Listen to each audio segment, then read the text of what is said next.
Naquela manhã, enquanto o sol mal aparecia atrás das fachadas espelhadas do centro financeiro, Túlio Navarrete caminhava pelos corredores do próprio prédio com a sensação de que tudo ali já não lhe pertencia. Ele carregava um cansaço que não vinha das noites mal dormidas, mas do peso constante de acreditar que estava prestes a enterrar o legado de 3 gerações. Por fora, mantinha a postura impecável de um empresário acostumado a ser referência, mas por dentro havia um nó apertado, daqueles que não dão trégua nem por um minuto. Ele revivia mentalmente cada reunião frustrada, cada número que não fechava, cada argumento de Caetano repetindo que não havia outra solução além da falência.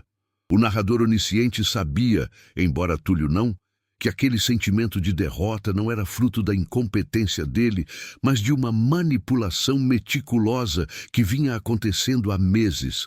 Ainda assim, naquele início de dia, Túlio só conseguia enxergar o fim da empresa, o fim da história da família, o fim da própria identidade que construíra em torno daquele império.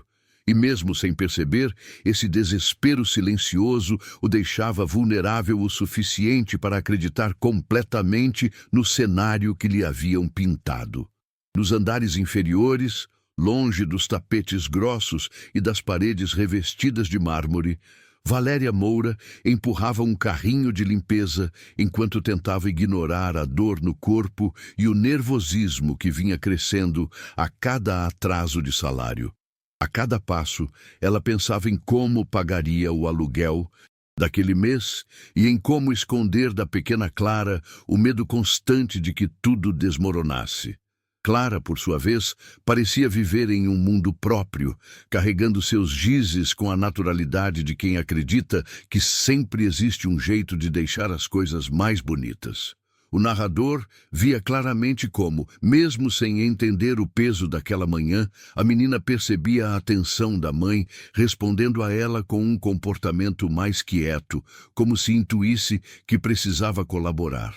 Valéria tentava manter a filha perto para não atrapalhar ninguém, mas também porque, entre todas as dificuldades, era aquela presença pequena que a lembrava de que ainda havia algo pelo qual lutar. E foi nesse ambiente apertado, cheiro de produto de limpeza e passos apressados, que um papel esquecido na lixeira, aparentemente só mais um resíduo descartado dos andares superiores, começaria a mudar o rumo de tudo, mesmo que nenhuma das duas percebesse naquele momento. Enquanto Valéria seguia sua rotina silenciosa, algo chamou sua atenção. Clara sentou-se no chão frio do corredor administrativo e começou a desenhar em um papel amassado que havia retirado da lixeira executiva momentos antes. A mãe, exausta demais para perceber qualquer detalhe, além da urgência de terminar o serviço, apenas pediu que ela ficasse ali perto, ocupada e quietinha. O narrador sabia, porém, que aquele papel não era um papel qualquer. Era justamente uma das planilhas verdadeiras que Caetano havia descartado às pressas, acreditando que ninguém jamais a veria novamente. Clara, alheia ao valor daquilo, rabiscava casinhas tortas, círculos coloridos e traços que atravessavam números e colunas complexas, sem entender nada do que havia ali por baixo. Para ela, era só um suporte improvisado. Para Valéria, era um alívio vê-la entretida. Para o destino daquela empresa, era o fio invisível que começava a puxar a verdade de volta à superfície. E, naquele ambiente que sempre separou mundos tão distantes, mãe e filha estavam prestes a se tornar parte central de algo muito maior do que podiam imaginar. No topo do prédio, numa sala de reunião ampla demais para a quantidade de pessoas que realmente tomavam decisões ali, Túlio respirava fundo enquanto observava a pilha de documentos à sua frente. A cada segundo, ele avaliava se realmente havia tentado de tudo ou se estava apenas se rendendo porque já não tinha forças para lutar. O narrador percebia sua dúvida interna. Era como se uma parte dele ainda chamasse por cautela, insistindo que Algo não se encaixava, mas a voz de Caetano ao longo dos últimos meses havia enfraquecido qualquer instinto de desconfiança. Ele segurava a caneta com uma mão trêmula, repetindo mentalmente que salvaria pelo menos o que restava de dignidade. Ao seu lado, Caetano observava com uma calma artificial, torcendo para que o momento final chegasse antes que qualquer contradição viesse à tona.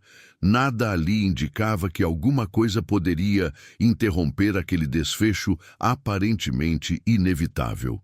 Mas, no andar de baixo, Clara terminava um desenho que, sem saber, carregava junto dele a prova que derrubaria toda a farsa. Enquanto isso, Valéria recolhia sacos de lixo de setores onde raramente era notada, tentando ignorar o cansaço nas pernas e a sensação constante de estar sempre à beira de algo que nunca acontecia. Ela sabia que aquele poderia ser mais um dia sem receber, mais um dia apertando contas, mais um dia fingindo para Clara que tudo estava bem. O narrador observava como ela tentava administrar a culpa de trazer a filha para o trabalho, mesmo sabendo que não tinha outra opção. Em sua mente, a única preocupação real era manter a menina segura e ocupada, sem imaginar que justamente aquela improvisação a colocaria no epicentro de um acontecimento gigantesco. Valéria passou perto da filha, sem notar que os rabiscos começavam a destacar números ocultos, como se a tinta das canetas coloridas estivesse revelando aquilo que alguém havia tentado enterrar. Mas para ela, era apenas Clara sendo Clara, criativa, distraída, sobrevivendo ao caos com a leveza de quem ainda não entende o peso do mundo. Depois de recolher os últimos sacos, Valéria chamou a filha para seguir com ela até o próximo setor, mas Clara segurou firme o papel desenhado, como se fosse um tesouro que não queria largar. A menina insistiu em levar consigo aquela folha, agora toda marcada de traços infantis, ignorando o fato de que havia papéis perfeitamente limpos no carrinho de limpeza. O narrador enxergava com clareza que havia algo quase simbólico naquele gesto, ainda que espontâneo e inocente. Quando subiram alguns andares para entregar os materiais de escritório, Clara ficou encantada com o movimento elegante dos funcionários engravatados, sem entender que muitos deles estavam prestes a perder o emprego. Ela observava tudo com aquela curiosidade silenciosa típica de crianças, enquanto apertava ainda mais o papel dobrado contra o peito. E, embora ninguém ali soubesse, aquele pequeno ato estava prestes a atravessar portas que nem mesmo adultos ousariam abrir sem permissão. No andar da diretoria, o silêncio era tão denso que qualquer ruído parecia grande demais. Túlio estava imóvel diante do contrato, como se precisasse de alguns segundos extras para aceitar que realmente chegara ao limite. O narrador sabia que aquela hesitação não era só medo, era também um vestígio de intuição, tentando avisá-lo de que algo não fechava, algo que ele não conseguia nomear. Caetano, percebendo o atraso, aproximou-se com aquele ar falso de quem tenta transmitir segurança, mas por dentro vibrava de ansiedade para que o momento fatal acontecesse logo. A mesa estava preparada, os advogados esperando, os relógios seguindo adiante sem pressa. Tudo parecia alinhado para que a assinatura fosse apenas mais um passo inevitável. Porém, do lado de fora da sala, um movimento discreto se aproximava. Passos pequenos, descoordenados, que não combinavam em nada com a formalidade daquele ambiente. Eram passos que, sem aviso algum, iriam colidir com o destino de todos ali. Clara chegou à porta da sala, segurando sua folha dobrada, seguindo a mãe que tentava pedir informações sobre onde entregar um material de limpeza que haviam solicitado. Valéria sequer percebeu que estavam diante da reunião mais importante e mais tensa do ano. Apenas tentou afastar a filha quando percebeu o silêncio desconfortável lá dentro. Mas Clara, impulsionada por aquela espontaneidade infantil, que não entende barreiras hierárquicas, entrou na sala antes que alguém pudesse impedir. O narrador observou a surpresa estampada no rosto de todos. Advogados, diretores, assistentes. Ninguém esperava uma criança naquele momento. Túlio levantou os olhos no exato instante em que ela estendeu o papel amassado, ainda quente das mãos pequenas. E por um segundo, ninguém entendeu o que estava acontecendo. Caetano tentou intervir, mas Clara já havia colocado o documento sobre a mesa, empurrando o contrato perigoso alguns centímetros para o lado, sem a menor noção do impacto daquele gesto simples. Túlio, que vinha funcionando quase no automático nas últimas semanas, pegou o papel sem entender por que aquela criança o oferecia algo em meio a uma reunião decisiva. O narrador via claramente o momento exato em que a confusão inicial deu lugar a um incômodo estranho, como se seu cérebro tivesse reconhecido algum padrão antes mesmo de seus olhos processarem. Ele afastou gentilmente os rabiscos coloridos, revelando colunas de números e notas internas que não batiam com nada do que Caetano vinha apresentando. De repente, aquela folha parecia mais pesada do que deveria ser, carregando uma verdade que ele não sabia se estava preparado para encarar. Alguns diretores se aproximaram, tentando entender o que estavam vendo, mas Túlio já sentia o estômago revirar ao notar incoerências gritantes que jamais deveriam estar ali. Enquanto isso, Caetano observava tudo com um nervosismo crescente, percebendo que o acaso estava prestes a desfazer meses de manipulação. Era como se o mundo tivesse desacelerado por um instante, dando a Túlio tempo suficiente para enxergar o que ninguém havia mostrado a ele até então. Valéria, sem graça e completamente perdida, tentou puxar a filha para fora, murmurando desculpas e esperando não perder o emprego ali mesmo, mas a atenção de todos estava centrada no documento. O narrador percebia que, pela primeira vez em semanas, o olhar de Túlio não refletia derrota. Refletia indignação, algo que estava adormecido sob camadas de desgaste emocional. Ele folheava cada parte da planilha descoberta como quem remonta um quebra-cabeça que sempre esteve na sua frente, mas do qual faltava a peça principal. Clara observava tudo com uma leve curiosidade, sem entender que tinha acabado de abrir a porta para uma revelação gigantesca. Aos poucos, a sala se encheu de sussurros contidos, trocas de olhares tensos e uma tensão tão palpável que até Valéria percebeu que algo grave estava acontecendo.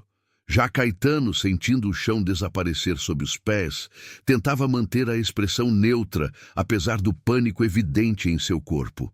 A farsa começava a ruir ali, diante de todos, graças ao desenho inocente de uma criança que só queria colorir um papel qualquer. Túlio permaneceu alguns segundos em silêncio, segurando o papel como se tivesse encontrado algo vivo ali dentro. O narrador percebia seu coração acelerado, não por pânico, mas pela sensação repentina de que tudo o que ele acreditava estar perdido talvez tivesse sido apenas encoberto. Ele comparava mentalmente aqueles números com as projeções que Caetano vinha apresentando, e cada discrepância parecia um golpe direto no peito, não só pelo prejuízo, mas pela traição. Os outros diretores se entreolhavam esperando uma reação, enquanto Caetano, cada vez mais inquieto, começava a se afastar da mesa, como se buscasse uma rota de fuga invisível. Não era mais possível esconder. Os dados revelados ali mostravam contratos, ativos que supostamente haviam sido encerrados, lucros que haviam desaparecido por erro contábil e investimentos que nunca haviam sido registrados. A cada nova linha analisada, a narrativa da falência desmoronava diante dos olhos de todos, e o clima da sala mudava de desespero para incredulidade. Valéria sentia o rosto esquentar de vergonha por estar envolvida, mesmo sem querer, em algo tão sério. Ela tentou pegar o papel de volta, achando que a menina havia bagunçado documentos importantes, Mas Túlio segurou firme, sem sequer olhar para ela. Não por desatenção, mas porque estava completamente tomado por um misto de choque e alívio. O narrador via como, dentro dele, duas emoções contrárias lutavam ao mesmo tempo. A raiva de ter sido enganado tão profundamente e a esperança revivida de que talvez sua empresa não estivesse condenada. Clara, percebendo o desconforto da mãe, apenas deu alguns passos para trás, segurando os gizes com força, sem entender por que seu desenho tinha causado tanta comoção. A sala inteira parecia respirar diferente, como se todos ali soubessem que estavam assistindo a um ponto de virada. E Caetano, percebendo que a situação escapava por completo de seu controle, começou a elaborar desculpas mentalmente, mesmo sabendo que nenhuma delas seria convincente o suficiente para apagar o que estava estampado naquela folha revelada por acaso. Foi só quando Túlio ergueu os olhos para Valéria e para a pequena Clara que a sala inteira percebeu que algo profundamente humano estava acontecendo ali, muito além da descoberta empresarial. O narrador observava como, naquele instante, o peso monumental dos últimos meses começava a sair dos ombros dele, substituído por uma lucidez inesperada. Ele perguntou, com a voz ainda trêmula, onde elas haviam encontrado o documento. Valéria explicou, nervosa, que a filha havia tirado o papel da lixeira sem saber da importância e que ela mesma só queria evitar confusão. Túlio sentiu um arrepio percorrer o corpo ao perceber que a prova que desmontava toda a fraude tinha sido salva por puro acaso, ou talvez por algo que nem todos ali conseguiriam explicar. A sala ficou suspensa em silêncio, mas não era mais o silêncio pesado da falência. Era um silêncio de revelação. Pela primeira vez em muito tempo, ele sentiu que havia uma saída concreta. E ao olhar para Caetano, percebeu que também havia ali um culpado que não conseguiria esconder a verdade por mais um segundo. Caetano, percebendo que os olhares começavam a se voltar para ele, tentou falar antes que alguém o acusasse diretamente, mas sua voz saiu fraca, quase engasgada. O narrador via o medo puro que tomava o corpo dele, o descontrole nos dedos que se mexiam sem ritmo, a tentativa desesperada de maquiar meses de fraude com algumas frases improvisadas. Ele alegou que poderia haver um erro de versionamento, mencionou revisões pendentes e até insinuou que aquele documento poderia ter sido alterado. Mas nada colava, nem mesmo para ele. Túlio, agora mais firme, colocava peça por peça no lugar, refazendo mentalmente cada conversa, cada reunião, cada dado que Caetano explicara com segurança demais. Os diretores, antes silenciosos, começaram a fazer perguntas diretas. Cada resposta era uma confissão disfarçada de justificativa.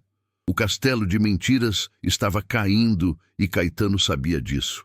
Era impossível negar que havia manipulado tudo. Contratos ocultados, números ajustados manualmente, relatórios distorcidos. E para seu desespero, a prova definitiva estava ali, suja de giz de cera, mas clara como nunca. Túlio sentiu algo dentro dele mudar de posição, como se um mecanismo travado finalmente tivesse voltado a funcionar. O narrador observava que não era apenas alívio, era também um renascimento interno, quase doloroso, mas necessário. Ele pediu que a equipe jurídica interrompesse imediatamente o processo de falência e ordenou uma auditoria emergencial baseada nos dados revelados. A sala, que minutos antes respirava tragédia, agora fervilhava de movimento. Pessoas saíam e entravam, telefones tocavam, e Valéria segurava a mão de Clara tentando entender se já podiam ir embora ou se deveriam ficar. Túlio, ao notar isso, aproximou-se das duas com uma gentileza que não combinava com o peso do cargo nem com a tensão do momento. Ele agradeceu. Não com aquelas frases formais que empresários usam, mas com um olhar sincero de quem realmente reconhece o impacto de algo grandioso. Valéria ficou sem saber o que responder, enquanto Clara apenas sorria, achando bonito o reflexo das luzes na mesa de vidro. A simplicidade da menina contrastava com o caos da sala, criando um instante inesperado de humanidade no centro de uma crise monumental. Enquanto os documentos eram recolhidos para análise, Túlio pediu que Valéria e Clara aguardassem em uma sala reservada. O narrador percebeu que, ao ficar sozinho novamente, ele foi tomado por uma mistura intensa de raiva e gratidão. Raiva por ter sido enganado tão profundamente por alguém em quem confiava quase como um irmão. Gratidão porque, contra todas as probabilidades, a verdade tinha encontrado um jeito de retornar. Ele se sentou na poltrona da sala de reuniões vazia e passou a mão pelo rosto, tentando assimilar que tudo poderia ter acabado ali, e que por centímetros não havia. Quando os auditores trouxeram as primeiras confirmações, cada detalhe reforçava aquilo que o documento revelado já havia escancarado. A empresa não estava quebrada, estava sendo sabotada. E à medida que as informações chegavam, Túlio sentia a própria identidade voltar para o lugar, como se pudesse respirar com amplitude pela primeira vez desde o início da crise. Não era mais um homem derrotado, era alguém prestes a recuperar o que era seu por direito. Enquanto isso, sentada em uma pequena sala de espera, Valéria tentava manter Clara calma, embora fosse ela própria quem mais precisava respirar fundo. O narrador via sua preocupação se dividir entre medo e esperança. Medo de estar envolvida em algo que pudesse prejudicá-la. Esperança porque, por alguma razão, parecia que aquele acaso poderia trazer algo bom. Clara desenhava no braço da cadeira com o dedo, tentando entreter-se enquanto observava a mãe com aqueles olhos atentos que crianças pequenas têm quando percebem que algo importante aconteceu. Quando Túlio entrou na sala, não veio com postura de autoridade, mas com um tipo de vulnerabilidade que surpreendeu Valéria. Ele se aproximou devagar e explicou que queria entender exatamente como a planilha havia chegado às mãos delas. Não havia acusação em sua voz, havia admiração. Valéria contou o que aconteceu, um pouco envergonhada, e ele ouviu como quem registra cada detalhe com cuidado. No fim da explicação, Túlio disse algo simples, mas carregado de emoção, que aquele papel havia salvado milhares de empregos. A notícia da fraude interna se espalhou pela diretoria mais rápido do que qualquer comunicado oficial. O narrador observava que o clima do prédio mudou drasticamente em poucas horas. Funcionários que até então esperavam demissões em massa começaram a sentir um sopro de alívio ao perceber que algo estava sendo refeito. A falência, antes dada como certa, fora suspensa, e Caetano, que tentara se manter firme, acabou detido preventivamente após a equipe jurídica reunir provas suficientes para acionar as autoridades. A empresa, que naquele mesmo dia havia amanhecido sentindo o gosto amargo do fim, agora via uma chance real de recuperação. Túlio, embora emocionalmente esgotado, tomou decisões rápidas, assumindo de volta o controle com uma clareza que não sentia há meses. E, em meio a tudo isso, ele não conseguia tirar da cabeça a imagem de Clara entregando o papel amassado. Um gesto tão simples que desmontou uma estratégia criminosa milionária. Quando a noite chegou, Túlio chamou Valéria e Clara ao seu escritório, não mais como testemunhas, mas como parte essencial da virada que acontecera naquele dia. O narrador via que ele estava diferente, mais leve, mais humano, como se tivesse reencontrado uma versão de si mesmo que ficara perdida no topo da hierarquia. Ele perguntou a Valéria sobre sua vida, suas dificuldades, o motivo de trazer a filha ao trabalho, e cada resposta fazia com que a distância social entre eles diminuísse um pouco mais. Não havia julgamento, apenas escuta. Ele então disse que queria garantir que ela nunca mais tivesse que enfrentar aquilo sozinha. Ofereceu estabilidade, reconhecimento e Um novo cargo em um projeto social que começaria a nascer ali mesmo. Valéria ficou emocionada, tentando entender como sua vida tinha mudado tanto em tão poucas horas. E Clara, sem saber a dimensão de tudo, brincava com os gizes, agora guardados em uma caixa nova que Túlio havia comprado na papelaria interna. Ao deixar o prédio naquela noite, o narrador observou como os três pareciam carregar algo que não tinham ao amanhecer. Propósito compartilhado. Túlio olhava para Valéria e Clara com um sentimento que ainda não sabia nomear, mas que se tornaria a base da nova fase de sua vida. Uma fase construída não sobre cifras, mas sobre pessoas. Ele jamais esqueceria que, no momento mais crítico de sua trajetória, quem o salvou não foi um consultor renomado, nem um investidor secreto, mas uma criança de 3 anos com um desenho de giz. Naquele dia, a empresa foi salva, o golpe foi evitado, empregos foram preservados e uma nova família começou a se formar de maneira inesperada e profundamente verdadeira. Meses depois, a Fundação Clara Moura ganharia vida, ajudando mães solo e famílias vulneráveis pelo país, enquanto a torre principal da empresa receberia o nome das duas. Mas tudo começou ali. Naquele instante improvável em que uma menina entrou em uma sala de reunião e, sem saber, virou o destino de todos. E até hoje, ninguém consegue explicar exatamente como deu tão certo. Só sabem que deu.